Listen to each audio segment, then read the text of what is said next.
حضور نبی کریم علیہ الصلوۃ والسلام یوں باہر نکلے ہیں تو سرکار دو عالم علیہ السلام نے ایک عورت کو دیکھا جو کسی یہودی کی غلام ہے، اس کی کنیز ہے، خادمہ ہے، تو بیچاری رو رہی ہے۔ حضور نبی کریم علیہ الصلوۃ والسلام اس کے قریب ہوئے، اس سے پوچھا رونے کا سبب کیا ہے؟ اس نے کہا اللہ کے محبوب میں فلاں یہودی کی کنیز ہوں، اتنی دور سے میں یہاں آئی ہوں، میرے پاس یہ دانے ہیں، جو ہیں پیسنے کے لیے، میں بیمار ہوں، مجھ سے چلا نہیں جا رہا، یہ دانے اٹھائے نہیں جا رہے، تو رو اس لیے رہی ہوں کہ میں دیر ہو گئی ہے، وہ مجھے مارے گا، بیمار بھی ہوں، تو اس لیے رو رہی ہوں۔ حضور نبی کریم علیہ السلام نے فرمایا پھر تم رو نہیں، آؤ میرے ساتھ، میں تیری سفارش بھی کر دیتا ہوں، تیری سفارش بھی کر دیتا ہوں، اور میں تجھے گھر بھی چھوڑ آتا ہوں۔ یہ شان میرے سونے نبی کی ہے جی صلی اللہ علیہ وسلم۔ معراج کی شب نا حضور علیہ السلام کا گزر ہوا تو ایک فرشتے کو دیکھا جس کے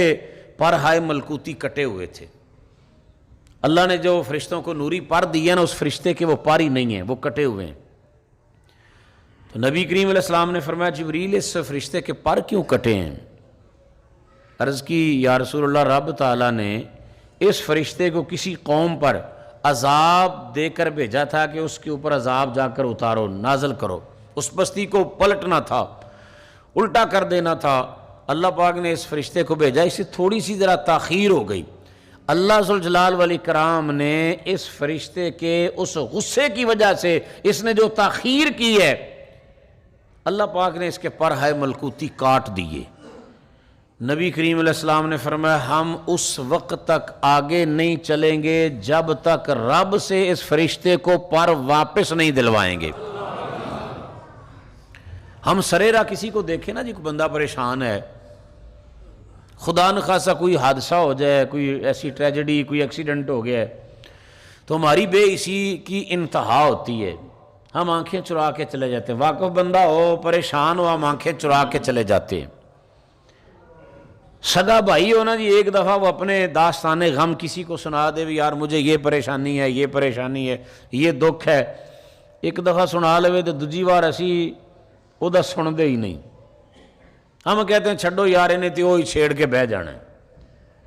نبی کریم صلی اللہ علیہ وسلم کی مبارک طبیعت ایسی نہیں کہ حضور کسی کو دیکھیں جو غم زدہ ہے، پریشان ہے، اور نبی کریم علیہ السلام اسے اسی طرح دکھ میں مبتلا دیکھیں اور حضور آگے گزر جائیں۔ یہ حضور علیہ السلام کی شان رحمت کے خلاف ہے۔ مدینہ کی گلی میں نبی پاک علیہ السلام یوں گزر رہے ہیں اور حضرت معاذ ہے غالباً نبی پاک علیہ السلام کے صحابی، ان کے ہاں کوئی مہمان آئے تو انہوں نے بکری ذبح کی، ذبح تو کر لیا، اب اس بکری کی کھال اتارنے کا انہیں طریقہ نہیں آتا، تو بڑے پریشان ہیں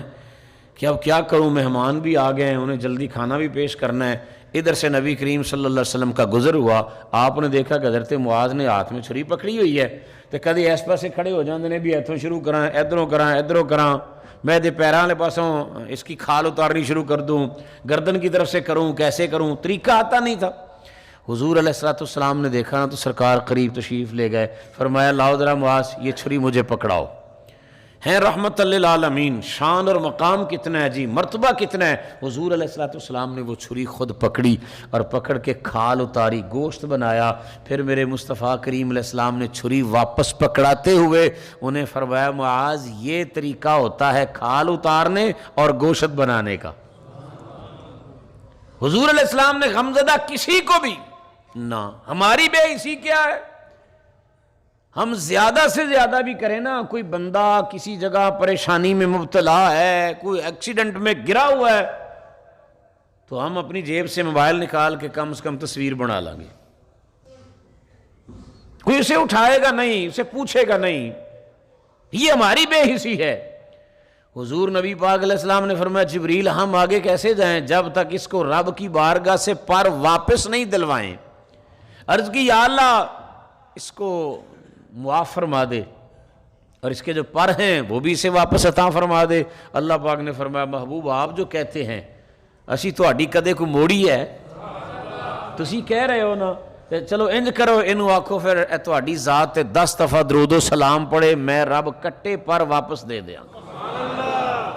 اب اس کنیز کو میرے مصطفیٰ کریم علیہ السلام نے دیکھا ہے، اس کا وہ توڑا سرکار نے اپنے کاندھوں پہ رکھا ہے، اور نبی کریم علیہ الصلوۃ والسلام لے کر چلے، اس یہودی کے دروازے پر گئے، جا کر دروازے پہ دستک دی، وہ باہر آیا،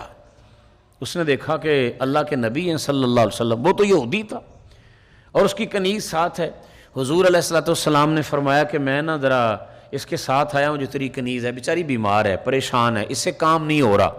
تو اس سے کچھ نہ کہنا، جب یہ ٹھیک ہو جائے گی تو پھر کام کاج کر دیا کرے گی، اب اسے کچھ نہ کہنا۔ وہ یہودی کہتا ہے اللہ کے نبی سچی سچی گل دسنا، تانوں راتی اللہ نے عرشاں دی معراج تے بلایا، تسی راتی عرش تے گئے، معراج ہوئی آپ کو؟ حضور علیہ السلام نے فرمایا ہاں معراج تو مجھے ہوئی ہے، پر میں نے تجھے تو بتایا نہیں ہے، تجھے کیسے علم ہوا اس بات کا؟ کہنے لگا یا رسول اللہ صلی اللہ علیہ وسلم آپ مہربانی کریں نا ذرا میرے گھر کے آنگن میں آئیں، اندر بیٹھ کے باتیں کرتے ہیں۔ حضور علیہ السلام کو بٹھا دیا، اپنی تورات کھول کے لایا، میرے سونے نبی کے سامنے رکھی، پڑھنے لگا، کہنے لگا ہماری کتاب میں لکھا ہے وہ جو اللہ کی آخر الزمان نبی ہوں گے ان کا نام نامی محمد صلی اللہ علیہ وسلم ہوگا، رات اللہ ان کو اتنا مقام دے گا، ساری کائنات نیچے سونے نبی کے سونے قدم ساری کائنات سے اوپر ہوں گے۔ حضور علیہ الصلوۃ والسلام کا مقام و مرتبہ ایسا، کائنات ساری نیچے، حضور کا مقام سب سے اونچا، لیکن جب صبح کا اجالا نمودار ہوگا تو وہی رب کے محبوب جس کو رب کی بارگاہ میں اتنی عزت افزائی نصیب ہوئی، صبح کسی یہودی کی کنیز کا سفارشی بن کر اس یہودی کے دروازے پر چلے جائیں گے۔ تو میں نے سوچا یہ تو میری تورات والی جو لکھا ہے وہ پیشن گوئی پوری ہو گئی، آپ تو میرے ہاں ہی تشریف فرما ہو گئے، اب مجھے تصدیق ہو گئی میری کتاب تورات بھی سچی ہے، آپ اللہ کے نبی بھی سچے ہیں۔ تو سونے آ جو گئے ہو تو پھر کلمہ پڑھا کے جاؤ نا سانو، اب ہم کلمہ پڑھے گی، اب ہم تمہارے آنے کے بعد بھی یہودی رہیں، ہو نہیں سکتا، ہم آپ کی آمد کی برکت سے تمہارے غلاموں میں شامل ہونا چاہتے ہیں۔ اللہ تعالی ہم سب کو حضور علیہ السلام کی سچی محبت اور غلامی نصیب فرمائے۔ آخر دعوانا الحمدللہ رب